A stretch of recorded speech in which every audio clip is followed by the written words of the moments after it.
Bienvenue sur le podcast Vécu de Ticket for Change, une école nouvelle génération pour acteurs de changement. Dans ce podcast, tu entendras des personnes qui ont décidé d'utiliser les 80 000 heures de leur vie qu'ils vont passer au travail pour contribuer à la résolution des enjeux sociaux et environnementaux d'aujourd'hui. Ils ont soit créé leur propre projet, soit rejoint un projet existant. Leur point commun à tous, ils construisent une carrière qui a du sens et de l'impact. Et ils te donnent leurs meilleurs conseils suite aux succès et aux galères qu'ils ont vécus sur des questions bien précises. Vécu est devenu le premier podcast collaboratif fait par et pour des acteurs de changement. Depuis janvier 2019, nous formons des personnes à la réalisation des épisodes que tu vas entendre, pour faciliter le partage d'expériences entre acteurs de changement à grande échelle. Cet épisode a par exemple été réalisé par Antonella, facilitatrice de développement personnel via son projet DevCo. Elle anime des ateliers collectifs de développement personnel en se basant sur des supports inspirants.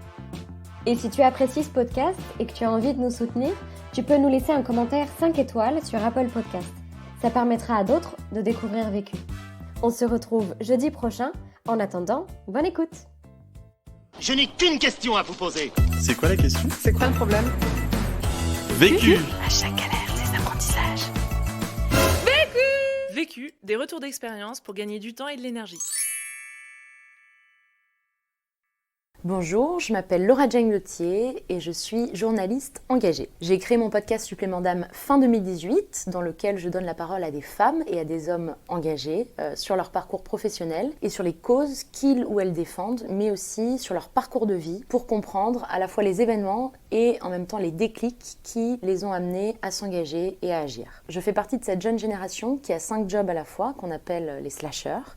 Et donc, à côté de mon podcast, j'anime des conférences sur des sujets en lien avec la transition, à la fois sociale et environnementale, et sur des sujets économiques. Et enfin, je suis formatrice pour une start-up qui s'appelle Switch Collective, et où mon rôle est d'accompagner les gens à faire des reconversions professionnelles, à faire d'abord un travail d'introspection, puis une relecture de leur parcours pour comprendre sur quelles compétences ils vont pouvoir capitaliser dans leur réorientation, dans leur switch, mais aussi pour accoucher du sens dont ils ont besoin dans leur vie professionnelle. La question. Alors la question à laquelle je vais répondre dans ce podcast, c'est comment trouver sa place dans l'écosystème de l'engagement. Le vécu. Alors mon vécu à moi, il est spécifique à cet écosystème, donc celui de l'engagement, des changemakers, le milieu associatif, mais je pense vraiment que cette recette, elle est reproductible dans plein d'autres secteurs. Alors évidemment, pour que vous compreniez un petit peu, je vais peut-être retracer rapidement mon parcours. Donc moi, j'ai travaillé 5 ans dans différentes rédactions télé, avant, je peux le dire, de littéralement péter une durite, car j'en pouvais plus des ambiances hyper compétitives. Je veux pas généraliser, mais moi, c'est ce que j'ai vécu à peu près partout où je suis passée plus ou moins. Et en fait, au même moment, donc en 2016, au moment juste avant que je quitte les médias, j'ai commencé à avoir plein de prises de conscience sur notre monde, sur la société dans laquelle on vit, sur tout ce qu'il reste à faire pour amener un monde plus juste. Et clairement, il y a pas mal de choses à faire. Je me suis dit, en fait, j'en peux plus. Je ne peux plus contribuer à un système défaillant, en l'occurrence les médias, parce qu'à mon sens, les médias, ils ont une part de responsabilité immense dans les problèmes que rencontre ce monde. Pour faire très très simple, parce que je pourrais en parler des heures, à force de ne parler que des problèmes, à force de ne présenter que des news anxiogènes et de montrer que ce qui va pas sur cette planète, je pense qu'en fait on finit en tant que média par être la source et la cause des maux MAUX de ce monde, évidemment pas de tous les maux mais d'une bonne partie. Donc en 2016, suite à toutes ces prises de conscience et à mon petit pétage de câble, j'ai décidé de quitter les médias. Je venais de découvrir l'entrepreneuriat social et donc le secteur associatif comme je le disais, et ça a été une véritable révélation pour moi. En fait, ça faisait plus de 10 ans que j'étais en quête de sens, que j'étais devenue même journaliste pour ça, pour répondre à cette quête de sens, en me disant que c'était juste une manière incroyable de contribuer à un monde meilleur, car en donnant, parce que moi c'est ce que je pensais et je le pense toujours, en donnant la parole à des personnes inspirantes, des personnes qui ont des clés de vie quelque part à partager, et je pense que tout de suite, de par l'essence même du journalisme, à savoir de partager, de laisser avoir au monde des informations, tout de suite en fait on touche énormément de gens, énormément de monde d'un coup, et donc tout de suite on spread the good comme on dit en anglais. Du coup, j'ai quitté les médias et j'ai sauté clairement dans le vide parce que je savais pas trop ce que j'allais faire, mais en fait je n'en pouvais plus, donc j'ai dit non. sans trop savoir à quoi je disais oui à cette époque, mais j'ai dit non. Et là, en fait, il y a eu un alignement des planètes incroyable. Tout s'est enchaîné pendant 8 mois, quasiment un an même. Les projets se sont succédés, j'ai rejoint plusieurs collectifs, j'ai rejoint plein de projets, plusieurs associations. Et ce qui est drôle, rétrospectivement parlant, avec un peu de recul, c'est que sur le moment, j'ai vraiment eu l'impression que ça se faisait tout seul, ça se déroulait, tout s'enchaînait de manière très naturelle. Et d'une certaine manière, c'était le cas. Mais ce que j'ai compris plus tard, c'est qu'en fait, il y a une chose fondamentale qui avait changé, c'était mon attitude face à ce qui m'arrivait. Premier apprentissage.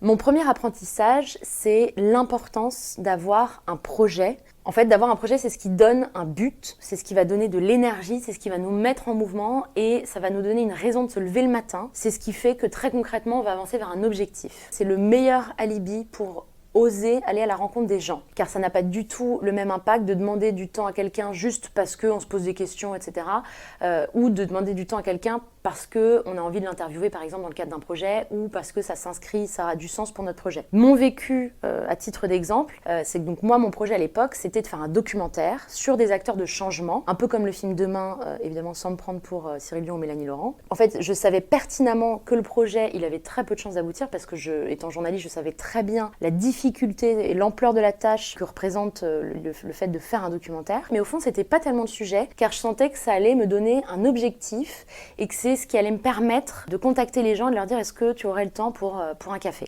Et en fait, dans mon cas précis, ce qui est fou, c'est que tout a commencé par justement un documentaire, mais un autre, la projection d'un documentaire à laquelle je suis allée. Il y avait un débat animé à la fin par un homme et une femme, et je suis donc allée demander à l'homme qui animait le débat, qui s'appelle Antoine, qui par la suite est devenu un ami, s'il avait justement le temps pour prendre un café. Je suis allée le voir, je lui ai dit bonjour, j'ai adoré le documentaire, je trouve ça super, tout ce que ça amène comme sujet, le débat, etc.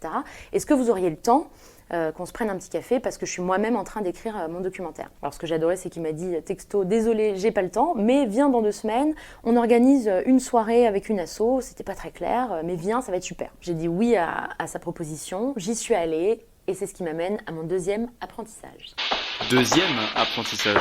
Le deuxième apprentissage que j'en ai tiré, c'est de devenir une yes woman ou un yes man. Au fond, ce que ça veut dire, c'est très simple, c'est tout simplement de changer d'attitude, de changer de regard, d'être hyper ouvert et donc, comme son nom l'indique, de dire oui, un grand oui, aux opportunités qui se présentent. Mon vécu à moi, c'est donc que j'ai dit oui au fait de devenir responsable communication d'une campagne présidentielle citoyenne, sachant que je haïssais la politique traditionnelle, je connaissais la démocratie participative depuis littéralement 3 semaines et je n'avais jamais fait de com de ma vie. Donc ça faisait quand même pas mal de raisons de ne pas y aller, mais je sentais au fond de moi une envie quand même d'y aller. Et en fait, je me suis dit, c'est maintenant ou jamais. Et je crois qu'au fond, au-delà de l'aspect purement professionnel, pour moi, à ce moment-là, je sentais qu'il y avait une question sous-jacente qui était celle de me laisser vivre, de sortir du plan de carrière épuisant qui empêche de suivre ses envies, de sortir de ce qu'il faut ou ce qu'il ne faut pas faire. Et donc, pour l'une des premières fois de ma vie, j'ai décidé de m'autoriser à me lâcher la grappe et à aller au-delà de ma zone de confort et de mes barrières mentales. Alors, dit comme ça peut paraître simple. En fait, je crois que ça l'est pas du tout, en tout cas pas pour tout le monde, parce que quelque part, ça touche à sa capacité à lâcher prise. Et presque, à mon sens, ça va encore plus loin.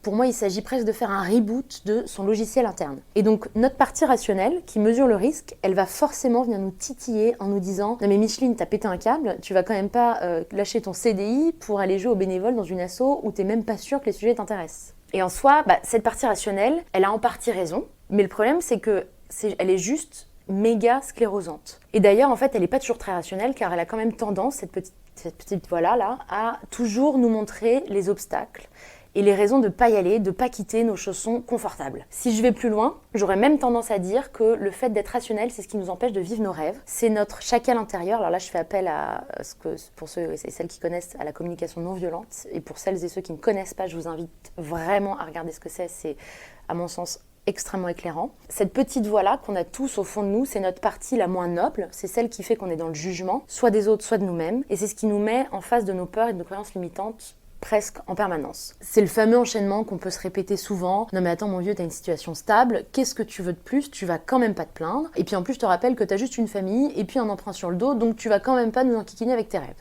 Bon, ça je pense qu'en général cette phrase elle parle à beaucoup de monde. Moi personnellement elle me parle bien évidemment, et c'est donc ses croyances limitantes et ses peurs. Sauf qu'à mon sens, le plus grand risque dans la vie, c'est précisément de ne pas vivre ses rêves, de ne pas se donner les moyens Et si je vais plus loin, je pense même que c'est ce qui nous tue à petit feu. En tout cas, c'est ce qui nous enlève de l'énergie vitale, de l'élan de vie. Et le fait d'accompagner des gens en processus de reconversion, ça m'a vraiment permis de me rendre compte que beaucoup de personnes sont à contre-courant dans leur vie, font un job car ils ont voulu faire plaisir à papa ou à maman, parce qu'ils ont pris la voie toute tracée. Mais par définition, si cette voie elle est toute tracée, quid de la singularité? Où est donc la place à la singularité dans nos parcours? Et je crois vraiment que pour impulser un vrai changement, il faut apprendre à faire confiance au processus. Alors c'est pas moi qui le dis, ça c'est les coachs, c'est une phrase qu'on entend souvent en coaching ou auprès de thérapeutes. C'est-à-dire tout simplement de cesser, comme je le disais, d'aller à contre-courant, de faire un demi-tour à 180 degrés pour se remettre dans le sens du courant, et donc de ce qui coule de source pour nous, et donc de se remettre dans son axe. Et en tout cas pour l'avoir vécu, c'est quand on est dans son axe, en fait, c'est là qu'on commence à se dire oui. Oui à soi et oui pour soi. Sans recherche de résultats, mais dans une logique d'exploration. Et en fait, je pense que c'est vraiment là qu'on apprend à se laisser vivre. Et franchement, ça paraît évident, mais pour l'avoir vécu, ça change la vie. En fait, très naturellement, on devient hyper optimiste et du coup, de manière assez logique, les portes, évidemment, s'ouvrent beaucoup plus facilement parce qu'en fait, tout simplement, on rayonne. Troisième apprentissage. Le troisième apprentissage, c'est de trouver là où ça vibre pour nous. Alors mon vécu à ce sujet, c'est qu'après mon année d'exploration et d'alignement des planètes, j'ai pris un moment pour moi un matin, de manière très spontanée. Je me suis même pas posé la question, parce que je sentais à ce moment-là que je devais me poser pour savoir un petit peu quelque part ce que je pouvais faire de cette année extraordinaire. J'étais partie un peu dans tous les sens et je sentais que j'avais besoin de me recentrer. Donc très spontanément, je me suis assise sur mon balcon, j'ai pris mon petit carnet, mon petit stylo et j'ai fait ce qu'on appelle un mind map. Alors un mind map, c'est tout simplement une cartographie. En l'occurrence, c'était une cartographie de ma vie professionnelle. J'ai listé tout ce que j'avais appris de mes expériences dans différentes rédactions de télé, c'est-à-dire très concrètement mes acquis, mes compétences. Et à côté, j'ai fait une sorte d'update en ajoutant tout ce que je venais de vivre dans le secteur associatif auprès des changemakers pendant 1 an. Et donc j'ai listé tout ça. Ensuite, j'ai refermé le carnet. J'ai laissé reposer la patte, comme on dit, pendant 1 semaine, sans même y penser. Et 1 semaine plus tard, je l'ai réouvert.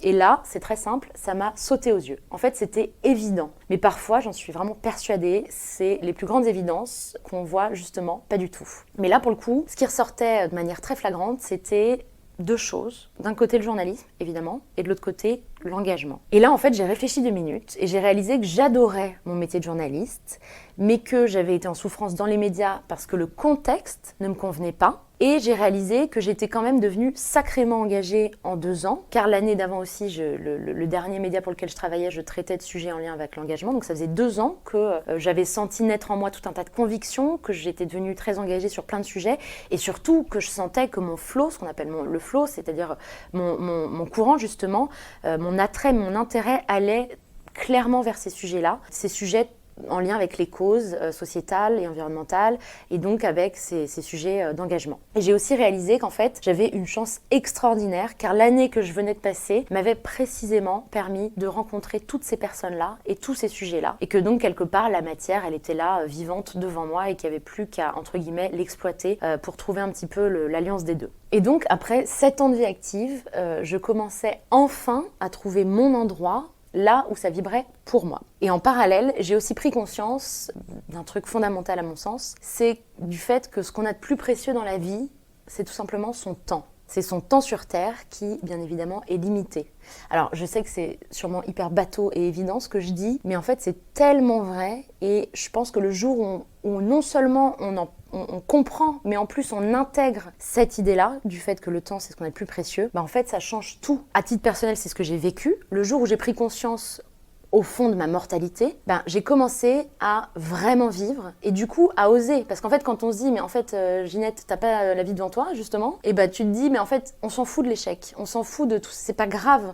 Ce qui est grave, une fois de plus, c'est de passer à côté de sa vie. Ce qui est grave, c'est de pas vivre ses rêves. Et donc, ce jour-là où j'ai réalisé tout ça, au fond, j'ai pris la décision de ne plus perdre de temps, de vie, et de plus faire des choses qui me convenaient pas. Alors, en toute honnêteté, c'est évidemment toujours du work in progress, mais le petit drapeau, il est bien planté à l'horizon. Et l'objectif, il est clair, il est, dans la mesure du possible, de ne faire que ce que j'aime, en tout cas d'arrêter de perdre du temps de vie sur des choses qui me pompent l'air et qui me pompent mon énergie. Bon, mais revenons-en à nos moutons, parce que là, je m'égare. Donc, après avoir pris conscience que mes 2 sujets étaient le journalisme et l'engagement, très naturellement, j'ai commencé à réfléchir à un format. Le podcast, du coup, est arrivé très vite parce que c'est un format qui permet une grande liberté. Et donc, j'ai commencé à réfléchir à qu'est-ce que j'allais bien pouvoir raconter dans ce podcast. Et là, j'ai commencé donc à refaire un petit travail en introspection. Et très naturellement, j'en suis venue à la conclusion que ce qui me passionnait depuis toujours, à ce moment-là, m'apparaissait comme très clair, c'était les parcours de vie. Aussi longtemps que je me souvienne, j'ai toujours été passionnée par l'humain et plus précisément par ce qui gouverne nos vies, les événements, les déclics et au fond les processus à l'œuvre, conscients ou inconscients, qui nous font prendre les décisions qu'on prend dans la vie et qui nous amènent là où on en est. Et c'est comme ça donc que mon podcast Supplément d'âme est né. Finalement, quelque part, je suis revenue à l'essentiel, en tout cas à mon essentiel. Et en fait, bien souvent, comme je le disais tout à l'heure, les réponses, elles sont déjà là. Souvent, en fait, ce sont les évidences qu'on met le plus de temps à voir. Et en fait, à un moment donné, c'est ce que Steve Jobs, qu'on aime ou n'aime pas le bonhomme, disait dans son talk le plus connu, c'est connecting the dots. En fait, à un moment donné dans sa vie, on se retourne et là, ça nous apparaît comme une évidence. Et on s'aperçoit que, ouais, en fait, tel événement nous a amené à tel autre, qui nous a amené à tel autre, et qu'en fait, tout ça, ça a un sens. Et quand on vit les événements, par définition, on le voit pas, mais en se retournant, là, on est capable de le voir. Et ce sujet, il m'est très cher parce que je suis intimement persuadée que ce monde, il irait tellement mieux si chacun et chacune prenait le temps de trouver sa place, de se questionner, parce qu'en fait, ça fait juste un bien fou de cesser de lutter et d'être enfin dans le sens du courant. À l'inverse, quand on se retourne et quand on se met donc dans le sens de ce fameux courant, d'un coup, tout se déroule devant nous, tout se déroule entre guillemets sous nos pieds et donc en fait on apprend à surfer sur la vague et c'est quand même vachement plus évident, vachement plus doux et évidemment beaucoup plus agréable que quand on doit ramer à sens inverse et le vent en pleine face. Et en fait je crois que l'immense majorité des gens ne se posent pas la question de savoir ce qui est évident pour eux. Bien souvent, de ce que je vois, parce qu'ils sont persuadés qu'ils n'ont pas de domaine d'excellence, qu'ils n'ont pas de zone d'évidence. Mais je crois qu'il n'y a rien d'aussi beau que de trouver son flow, son endroit à soi, là où ça coule de source. Et je crois aussi qu'il y a une croyance limitante partagée par beaucoup de gens, qui consiste à croire que le travail doit être laborieux, qu'il faut justement porter sa croix, et que si on souffre pas, entre guillemets, dans le travail, si on ne fait pas des volumes horaires impressionnants, etc., en fait, quelque part, on est feignant, on ne mérite pas de réussir, etc., etc. Et donc tout simplement, si on se fait pas mal au boulot, si on travaille pas comme un dingue, on travaille pas du tout. Personnellement, je me dis toujours, mais quel dommage. Moi, je pense que au contraire, ça devrait être très doux. Et pour le vivre maintenant depuis 3 ans, quand on est dans son axe, dans son évidence, je crois que c'est Confucius qui disait ça dans une phrase assez connue. Faites un travail que vous aimez, vous n'aurez plus jamais à travailler de votre vie. Et donc l'idée, c'est tout simplement de dire que quand on fait quelque chose qu'on aime, on a évidemment beaucoup moins l'impression de travailler. Et pour finir, je suis intimement persuadée que quand on est à sa place, les portes s'ouvrent sans qu'on ait besoin de trop forcer. Conseil Pour gagner du temps.